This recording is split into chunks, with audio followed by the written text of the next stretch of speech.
तो तो आज की न्यूज़ हम स्टार्ट करते हैं। आज है 11 नवंबर 2023। ठीक, आज की पहली न्यूज़ है। आइसलैंड में 24 घंटे में 800 भूकंप आए। भूकंप के झटके दक्षिण पश्चिम रेगजेंस प्रायद्वीप में शक्तिशाली भूकंपों की एक श्रृंखला के बाद महसूस किए गए। इसके चलते आपातकाल की स्थिति की घोषित कर दी गई। माना जा रहा है कि यह भूकंप जल्द ही होने वाले बड़े ज्वालामुखी विस्फोट का संकेत है। नागरिक सुरक्षा और आपातकालीन प्रबंधन विभाग ने बताया है कि राष्ट्रीय पुलिस प्रमुख ग्रिडविक ने उत्तर में सुविधा सुंदन जुकागीगर में भूकंप के कारण आपातकालीन की स्थिति की घोषणा की। प्रशासन ने चेतावनी दी है कि आने वाले समय में पहले से ज्यादा भीषण भूकंप आ सकते हैं। घटनाओं की यह श्रृंखला बड़े ज्वालामुखी विस्फोट के कारण बन सकती है। और आपकी अगली न्यूज, अंतर्राष्ट्रीय भारोत्तोलन महासंघ IWF के अध्यक्ष मोहम्मद जालूद ने कहा कि अगर भारोत्तोलन को ओलंपिक खेलों से बाहर कर दिया गया तो यह अकल्पनीय होगा, क्योंकि इस खेल ने 1896 के बाद से एक भी ओलंपिक नहीं छोड़ा है। सिन्हुआ की रिपोर्ट के अनुसार अंतर्राष्ट्रीय ओलंपिक समिति IOC में 17 अक्टूबर को मुंबई में भारत में 141वें IOC सत्र में 2028 लॉस एंजेलिस गेम्स कार्यक्रम में भारोत्तोलन को बाहर कर दिया। अमेरिका ने अपने B-21 विमान परमाणु बमवर्षक विमानों को एक्टिव कर दिया है। उड़ने वाले पंख के आकार के अमेरिकी वायुसेना के B-21 रेडार बमवर्षक ने अपनी पहली उड़ान भरी, जो नॉर्थरोप ग्रुम्मान द्वारा निर्मित लंबी दूरी के परमाणु सक्षम स्टील बमवर्षकों के एक नए बेड़े को तैयार करने की दिशा में अगला कदम है। शुक्रवार को कैलिफोर्निया में अमेरिकी एयरफोर्स के एयरक्राफ्ट मैन्युफैक्चरिंग प्लांट के बाहर यह प्लान अभ्यास करते देखा गया। अब अगली न्यूज है। धीरज बोमादेवरा ने एशियाई महाद्वीप की क्वालिफिकेशन टूर्नामेंट में रजत पदक जीतकर भारत को तीरंदाजी में पहला पेरिस ओलंपिक कोटा दिलाया। अगली न्यूज है।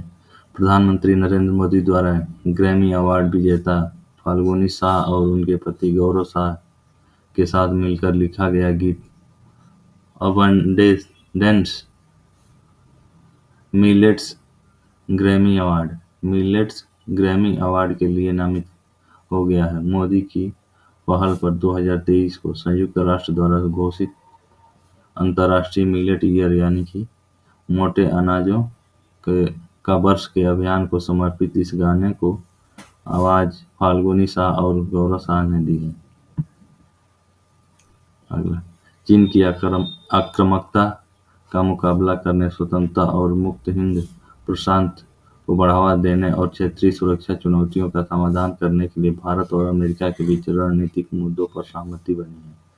दोनों देशों के बीच रक्षा उत्पादन से संबंधित कुछ अहम समझौते भी हुए हैं। अमेरिकी रक्षा मंत्री लॉयड ऑस्टिन और भारत के रक्षा मंत्री राजनाथ सिंह के बीच हुई द्विपक्षीय बैठक में दोनों देशों में स्ट्राइकर बख्तरबंद लड़ाकू वाहनों का संयुक्त रूप से उत्पादन करने का फैसला लिया गया है। विदेश मंत्री एस जयशंकर ने ब्रिटेन की यात्रा शुरू की, जिसका मकसद द्विपक्षीय संबंधों के विभिन्न पहलुओं की समीक्षा करना है। उम्मीद है कि जयशंकर इस दौरे के दौरान ब्रिटिश प्रधानमंत्री ऋषि सुनक की अगले कुछ महीनों में होने वाली संभावित भारत यात्रा के संबंध में तैयारी पर चर्चा की जाएगी। मंत्रालय द्वारा जारी बयान में कहा गया है कि भारत और ब्रिटेन के द्विपक्षीय संबंध बढ़ रहे हैं। इस यात्रा के दौरान विदेश मंत्री अपने ब्रिटिश समकक्ष सर क्लेवरली और अन्य लोगों के साथ मुलाकात करेंगे। अगली न्यूज़ है, भारतीय वायुसेना के MiG-21 फाइटर जेट में लगाई गई रैमपैग मिसाइल हवा से जमीन पर 250 किलोमीटर तक मार कर सकती है। भारतीय वायुसेना अपने लड़ाकू विमान MiG-21 में इजरायली मिसाइल रैम्पजे लगाने की योजना बना रही है। यह हवा से जमीन पर मार करने वाली स्टैंड ऑफ वेपन्स है। इससे पहले इंडियन नेवी के MiG-29 के फाइटर जेट्स में इन्हें लगाया गया था। ये मिसाइल वायुसेना और नौसेना के लिए बेहद फायदेमंद और दुश्मनों के लिए घातक साबित होती है। सरकार ने एक मसौदा विधेयक जारी किया है जो OTT over the top digital media सामग्री सहित प्रसारण सेवाओं के लिए नियामक ढांचे को मजबूत करने का प्रावधान करता है। प्रसारण सेवाएं नियमन विधेयक 2023 केवल टेलीविजन नेटवर्क्स रेगुलेशन एक्ट 1955 और प्रसारण क्षेत्र को शासित करने वाले अन्य नियमों व दिशा निर्देशों का स्थान लेगा तथा प्रसारण सामग्री पर स्वनियमन को मजबूत करेगा।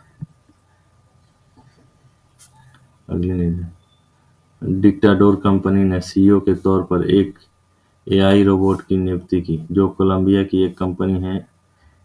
इसने मीका नाम के एक रोबोट को CEO बनाया, जो दुनिया की पहली रोबोट CEO है।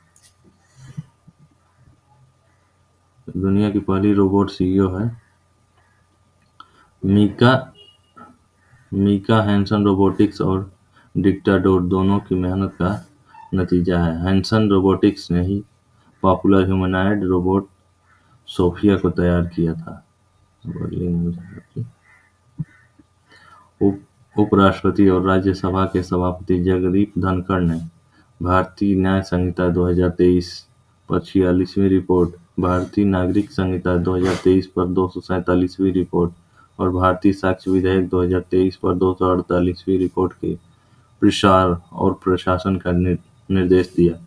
राज्यसभा सदस्य और गृह मामलों पर विभाग से जुड़ी संसद की अस्थायी समिति के अध्यक्ष बृजलाल ने यह रिपोर्ट सौंपी।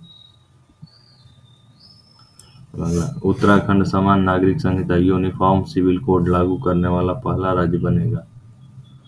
UCC कोड भारत के सभी नागरिकों पर लागू होगा। यह विवाह, तलाक, विरासत और गोद लेने सहित अन्य व्यक्तिगत मामलों से निपटने में एक जैसे कानून लागू करेगा, चाहे संबंधित व्यक्ति कोई भी धर्म का हो।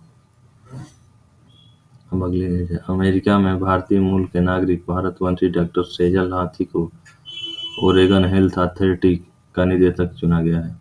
ओरेगन की गवर्नर टीना कोटक ने सेजल की नियुक्ति करते हुए कहा कि उन्हें मेडिसिन, हेल्थ पॉलिसी और एजुकेशन में लगभग एक दशक से लंबा अनुभव है।